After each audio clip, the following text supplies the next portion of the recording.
Hello and welcome to the SaaS Growth Podcast. This week we're here with Rolly Keenan, the Chief Revenue Officer at Tegrita, a middle of funnel consultancy. So Tegrita seems to optimize the middle of funnel, which is not something you really hear that often in the SaaS world. So how are you today, Rolly? Great. How are you? I'm great. Yeah, we're coming into winter full force and it's scary in Finland, but it's going to be okay. All right. I'm in Colorado, which has some winter, but not like Finland. Yeah, it'll be fine. We'll just relax, stay indoors. It'll be fine. So I'll start this how I always start it. Can you explain to me how Tegrita started and like why it exists? So we started back in 2009, not formally with the name Tegrita, but running behind in a white label way, which is how things were going a lot more back then. And then in 2011, I believe, is when it was finally incorporated as Tegrita. Our founder is still here with us as a CTO and president. And it started as an Eloqua consulting firm. So focused on that particular marketing automation platform. And I started with Tegrita 6.5 years ago as a CRO to grow the firm. And essentially what I did pretty quickly was start to shift us toward being more than focused on the tech, but focused on the outcome. And that has moved us toward what we were doing all along, but we're calling it as such, which is middle of the funnel marketing consultants. And you can now say, I think there's on the video here, if you were seeing a video, you'd see that behind me is a picture of the cover of our book that we wrote about the fact that middle of the funnel starts with the tech, and that's where we started, but we're more about the outcome of that. And so we're refocused our branding and how we talk about ourselves, even though probably in the market, if somebody says something about Eloqua, a lot of times that starts to move toward people that know who we are, because we go way, way back and have had and still have some people from that original company that Oracle bought that was Eloqua all on its own at one time. Can you explain to me what middle of the funnel means and the sort of things that you guys do? Sure. I can do it a couple ways. I'll do it the way I did it actually yesterday with a partner at a private equity firm that was asking me to clarify it for the 5th time to them. So I basically said, here's what it's not.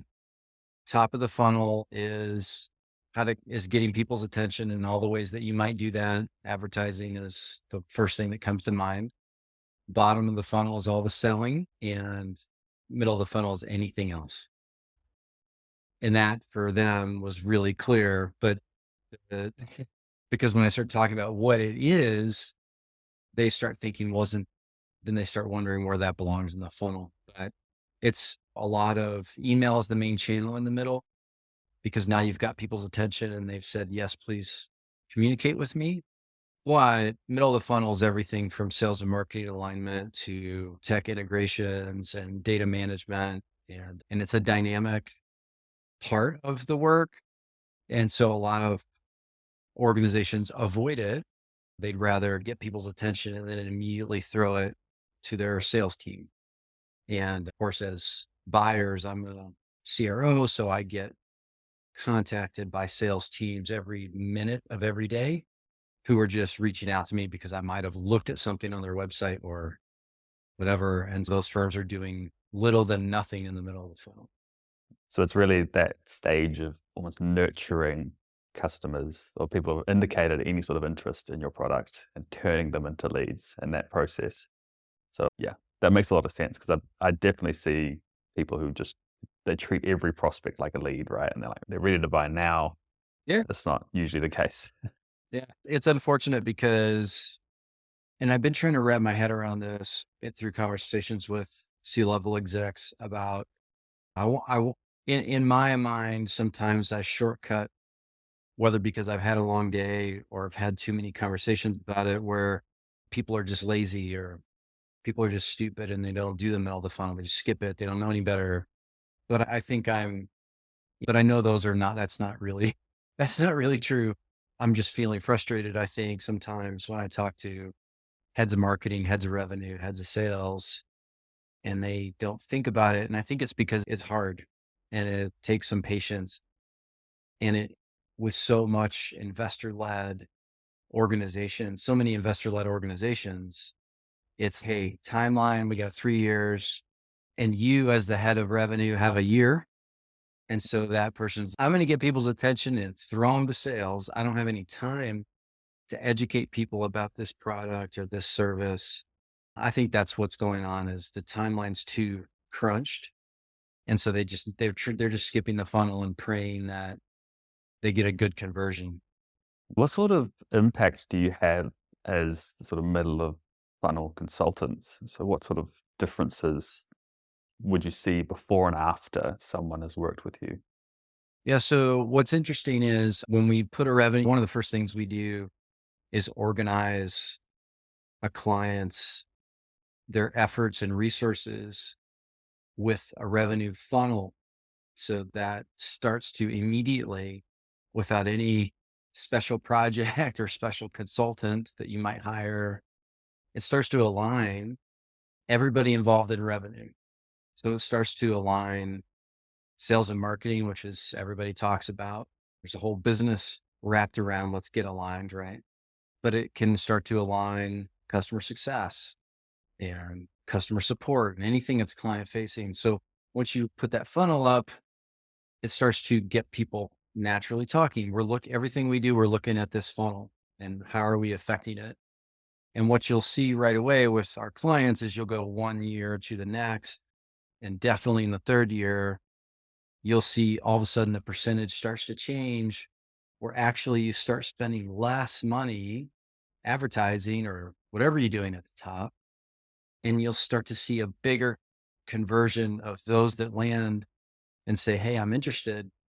They're not ready to buy or they don't want to talk to sales, but they're interested. They liked your blog or your white paper or whatever it was that got their attention.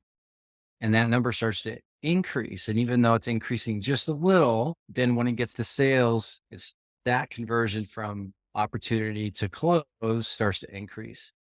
And so we were just looking at a funnel a couple of weeks ago for a tech firm that they sell a lot through the channel, but they do have visibility to what closes.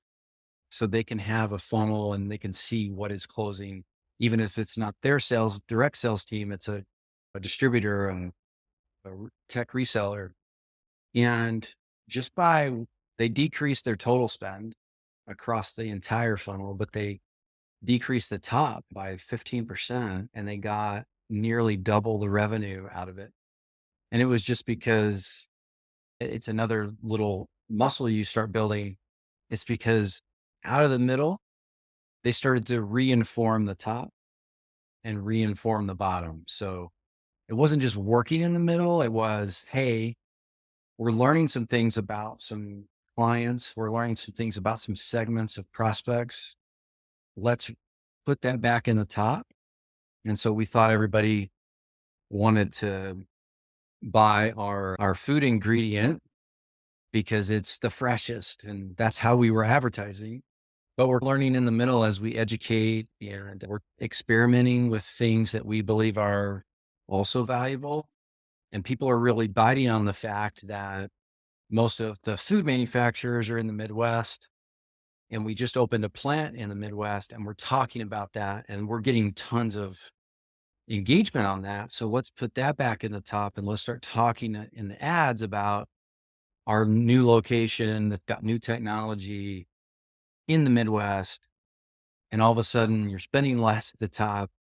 More people are engaging. The people that are engaging are more likely to close in the end. And so when they get handed into sales in the bottom of the funnel, they're converting at a much higher rate. So that's what you'll see when you start to actually think about the middle instead of, I think, and I'm shorthanding this from comments I just said a minute ago, instead of saying, you know what, I need more money for advertising because I get 1.5% engagement.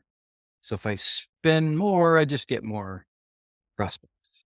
Great. That's all I want. And then If sales doesn't close them, it's sales fault. So that I think that's how kind of it goes instead of, hey, why don't we build this business? And I understand the short term investor led problem, but I think that's actually what's going on. But that's how we affect revenue. And that's what we want to talk about more than anything. I've definitely seen it in the past where like investments in any part of the funnel, like as you move down the funnel, it's got this massive like multiplicative effect, like a 0.5% near the top can have a 10, 15% impact down the bottom. And it's all connected, right? So like lacking and not investing in a single area is a huge oversight like in any sort of funnel.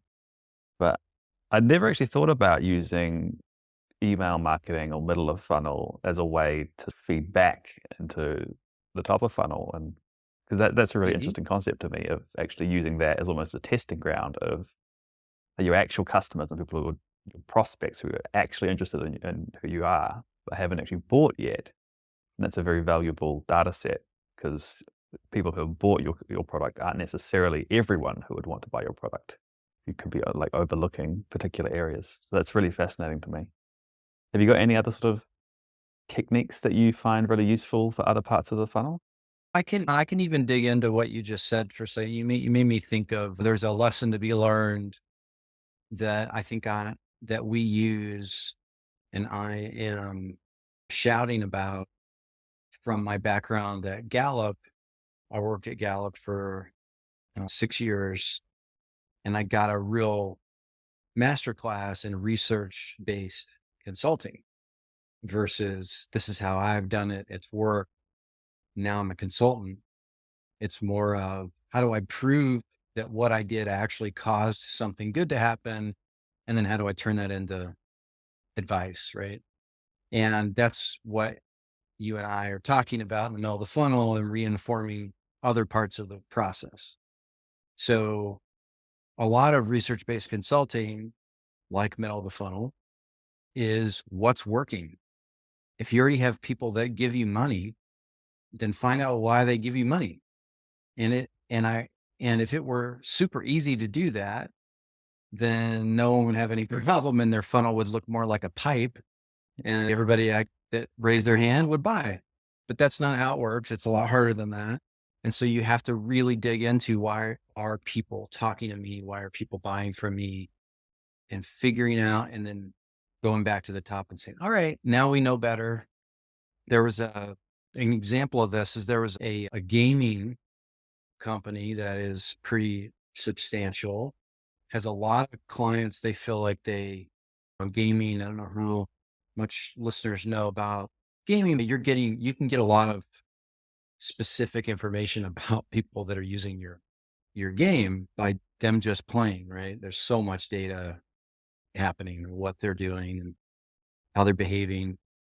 They felt like they had a lot of understanding, and they started to use this machine learning application in the middle of the funnel to not just email their people in the middle of the funnel, but to say, look, we've got 5 theories about what would further engage these people.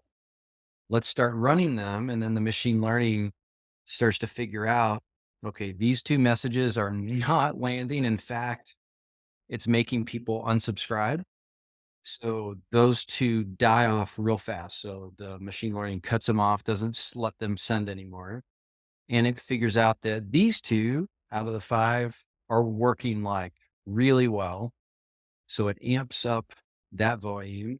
So it starts making sure that those go out to more people, not less. And in the process, the reporting, when that is done, shows that we threw in a mini experiment into that one of the emails. That's just somebody had a theory about super technical people. And this is a true story. And there's a group of about 50,000 people that clicked that and stayed on that page forever. And they re-clicked on it again. And they're like, there's something to this. And they pulled that out as a segment, put it back in the top, and said, this is a segment of people we didn't really pay attention to. Today, that group That 50,000, I think their total base is 5 or 6 million, but that 50,000 is more profitable than the whole rest of that customer group. That 50,000 has their own series of events every year now. And this group is like a highly technical, like people that could actually write code for those games. And they love the game and they love being involved. So like research-based consulting to me is the same as this middle of the funnel idea, which I hadn't thought of until you just were feeding back to me what I said. But it is what's working. Just, you don't have to be brilliant. Just pay attention and try to figure out what is already working and just try to do more of that. I think that's a thing a lot of companies don't do is these sorts of experiments and trying to almost probe their customer base and think of new ways and new ideas. So what sort of techniques would you suggest when you're running experiments on your funnel and trying to get new information or new ideas about your customers?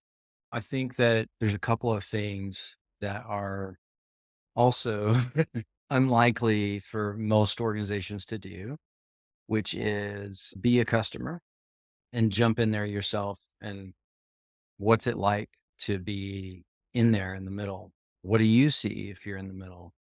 Meaning, if I'm that gaming company I was just talking about, do I even play the game? What's that? How does that compare to my dashboard that I see and that I have developed for my marketing team? Now, maybe it makes sense because I've been playing for a while. Now it makes sense that we seem to drop off.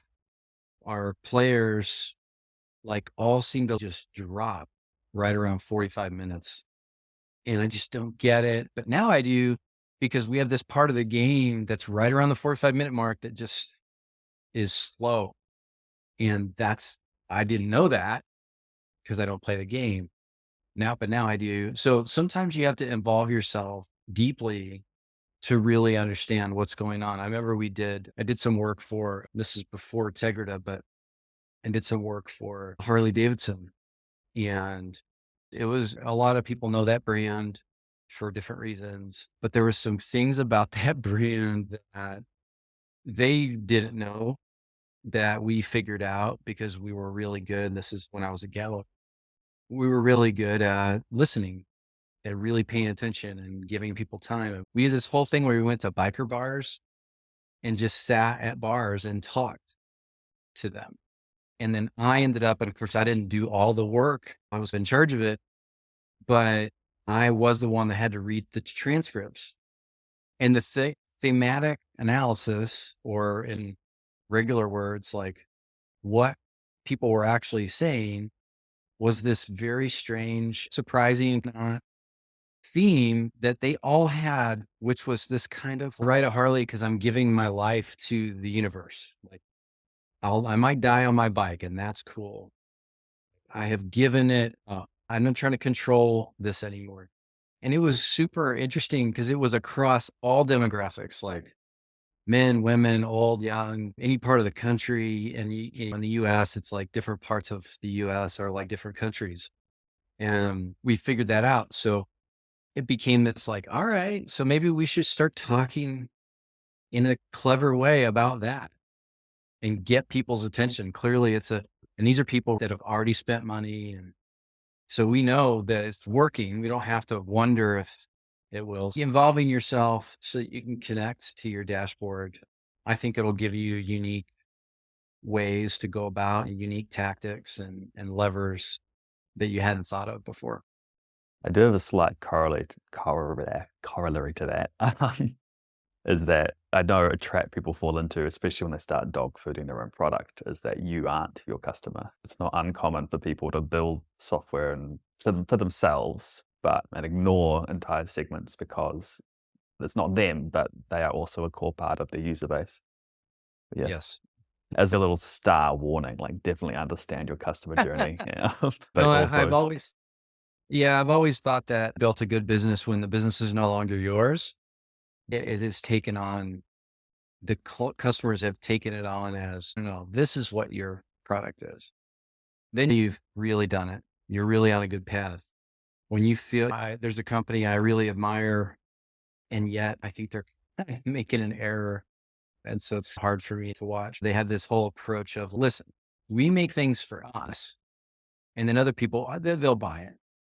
And there's an element of that's really cool. And then there's the part that compared to everything we were just talking about, that's buy it. And you may not care. You may be like, unless you're exactly like us, we don't care about you. So that your aspirations as a business may not make that matter. But I really do think that's when you know you made it, when people are like, no, your product actually, you didn't mean it to be, but it's actually this to me. Yeah. And then you're like, all right, so now you guys are driving the company, not us. I think it is really important to keep an eye out for those sorts of messages too, because this is exactly the gaming example of the 50,000 technical users, right? They're not a majority, but they are highly motivated, like buyers.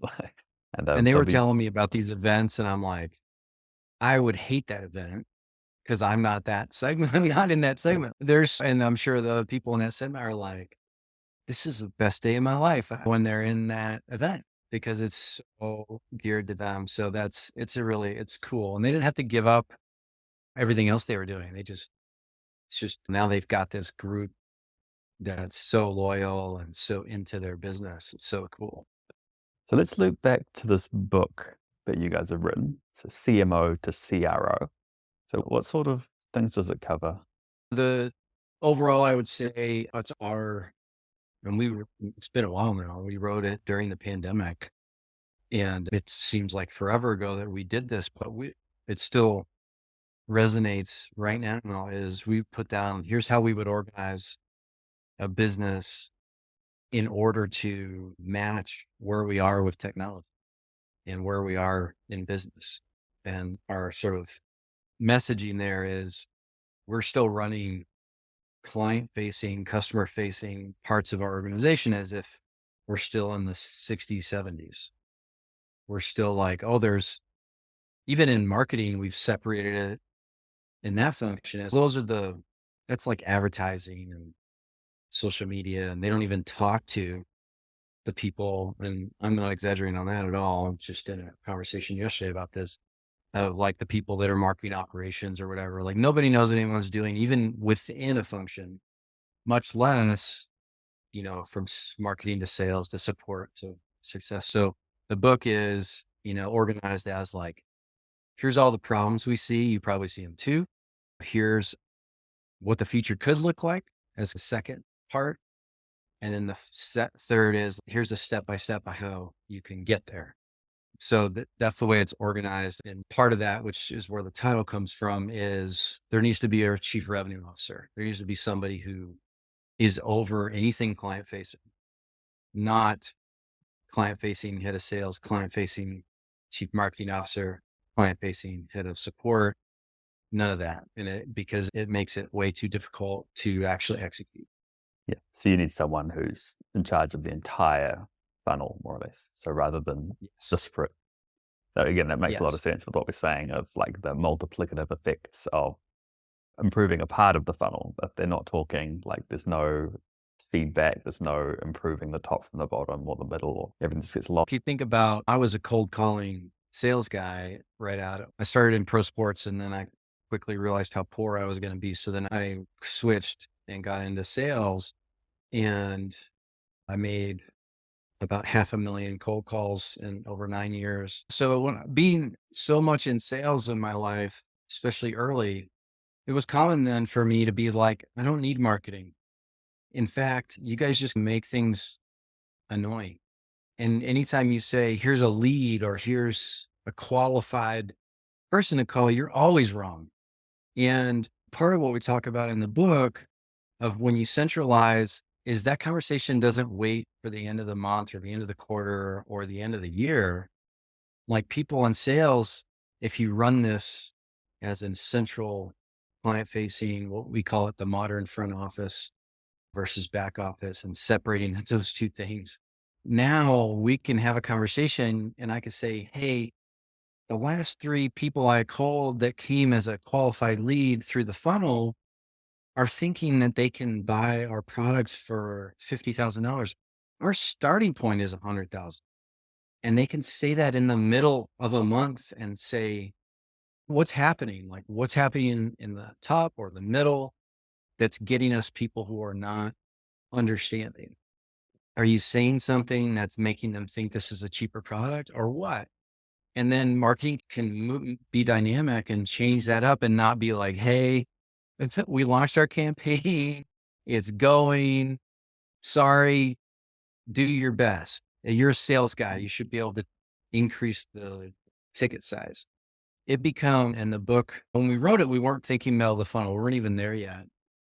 Even though we were doing middle of the funnel, we just understood from being in the middle and all the work that we did, that this was this awesome place to stand and watch the top and watch the bottom and say, hey, if you guys all come together here, this will be a lot easier. And we don't have to wait to find out who's going to get fired for not handling their part of the funnel. Like we could just all work on the funnel together at the same time. And this loops back into what you were saying pretty much at the start, right? It's like having the sort of the consistent messaging and the consistent understanding across the entire funnel, super important. Otherwise, marketing's hiring these people they're promoting feature X, Y, Z. Everyone's coming into the funnel, being like, cool, this is what I want, this is what I'm trying to do. And sales, as soon as they get there, it's all about this other feature and push that. And the messaging there's dissonance and doesn't work. What's funny, people hear me say something about middle of the funnel. I think most of them nod their head like, yeah, I know. Or, yeah, I do that. They think they do that. Let me tell you, I've yet to find someone we don't work with that is actually doing it. And we're working on, one of our clients got bought by a well-known giant company. And they're not dismissing the team that we've been working with at that organization yet, but you can tell they're leaning towards whatever. And we found out last week that giant company, the middle of their funnel is 100 million plus people, customers, that now our little organization we've been working with is now flowing into that, right? So it's this, hey, now your product is going to be available to 100 million people, not a few million. And that their middle of funnel is handled by one person, one. And so I'm one of that company's customers that just sent me an email about the organization that we work with. Okay. And I'm like, that's not ours. I could tell. And I said, team, will you analyze that real quick? So their analysis was minimum, that single email at least cost them $10 million, at least. And that's super conservative. It's probably way bigger than that. And so when sometimes when I think we're already doing that. Oh yeah, we do nurture campaigns or whatever. I'm like, let me just tell you, if I spend a day with you, you'll learn you're doing nothing.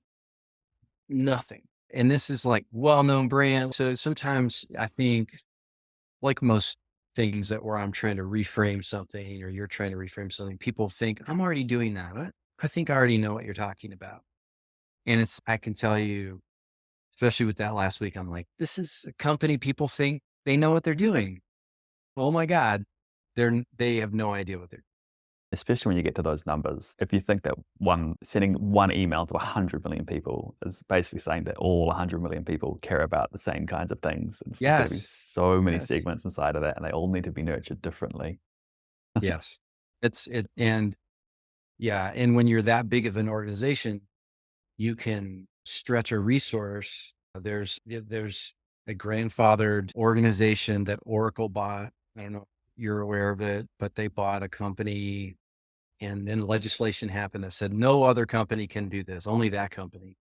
And what this company does is take all of our information when you go shopping at the grocery store or whatever, and collecting your behavior as a person, even though you're not a name, you're a thing with that credit card.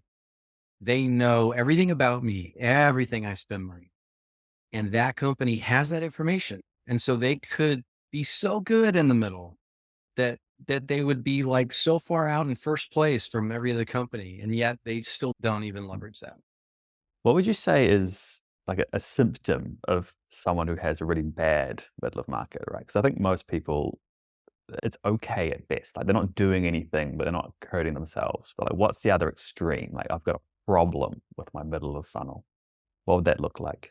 I think here's some real ones. If there's really no such thing in your organization as your head of marketing and head of sales working on anything together and anything, I'd say from our clients, a majority of them have either zero relationship between those two execs or an extremely aggressive relationship.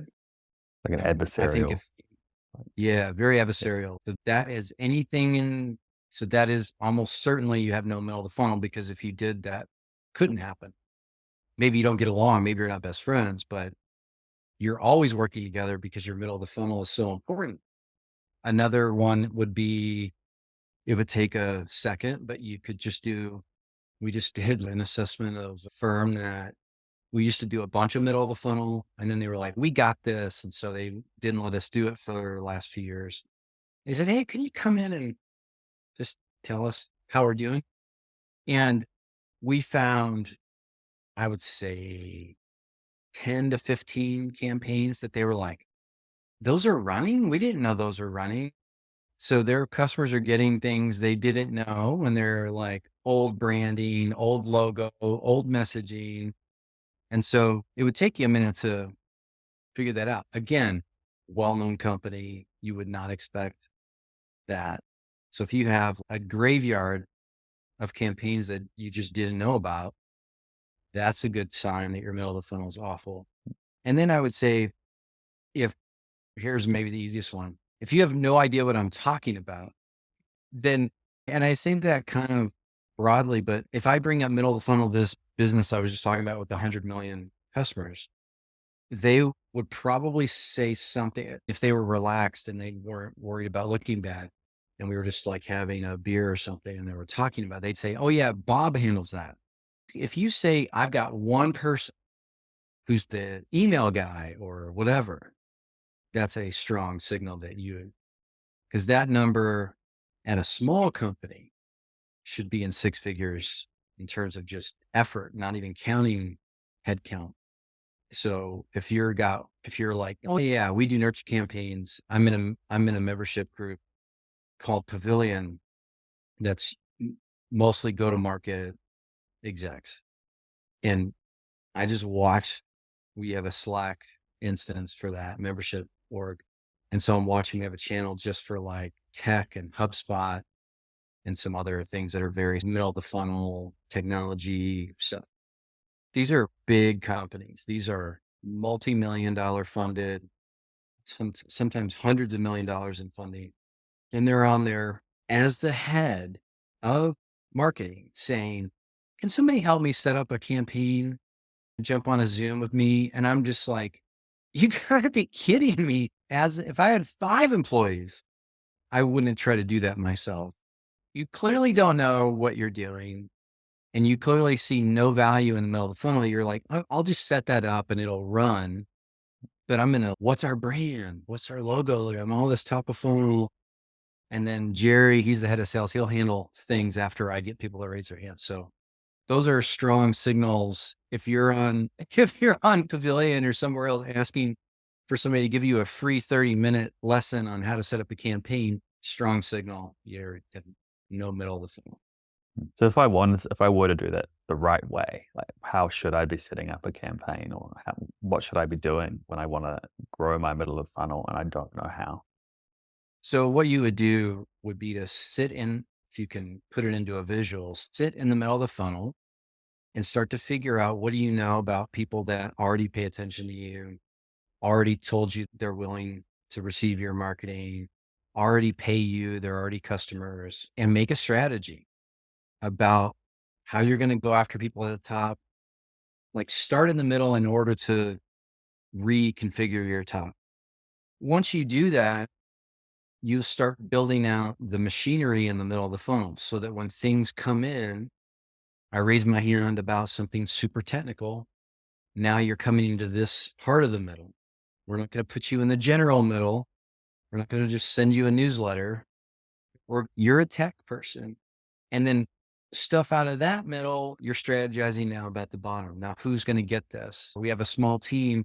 There's only 3 guys that are super technical on the sales team. Those are the guys that should receive these opportunities because they're Right. going to close it at a higher rate. So how do you start? Sit in the middle and start to learn from what you already have.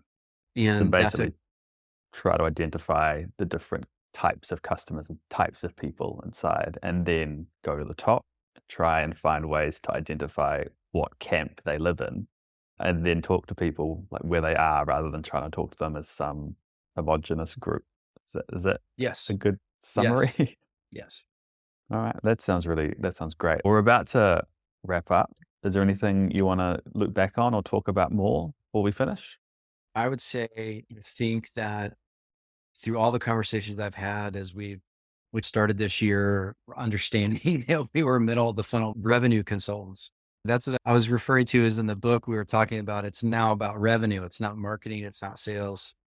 Let's just talk about revenue. And I've learned, I think, through a lot of conversations that this generation of C-level and mostly right under C-level, or maybe the C-level at a small startup or something, a lot of these marketers have grown in this, hey, this is how it works. You pour money into the top, you hand it to sales.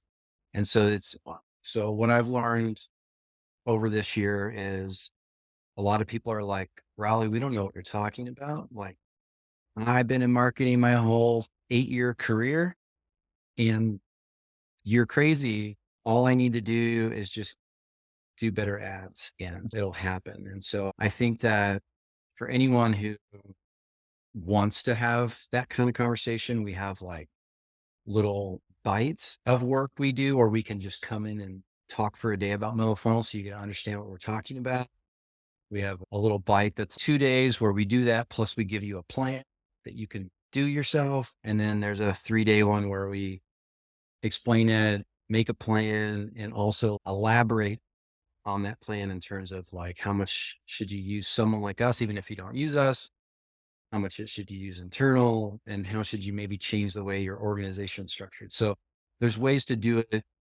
If you're like, this sounds useful, but I've never thought about it, you don't have to bite it all off at once. You can ease your way into understanding, but it is, I believe, Tegrita believes, this is what we've stalled on. All the technology took off and we're all still running like that TV show Mad Men. We're still acting like there's ads and there's sales guys. And that is, all of us interact with brands through tech, and we've got to change the way we operate. Awesome. Thank you for coming. I really appreciate this conversation. So where can people find you and find more about Tegrita? So I'm easy to find because my name is so unique on LinkedIn. If you just search Rolly, Rolly Keenan on LinkedIn, you'll find me there, tegrita.com. We also have a great podcast called Revenue Rehab. And so at revenuerehab.com, you can find us there too. Awesome. Thank you so much for coming. And for everyone else, we'll see you next week.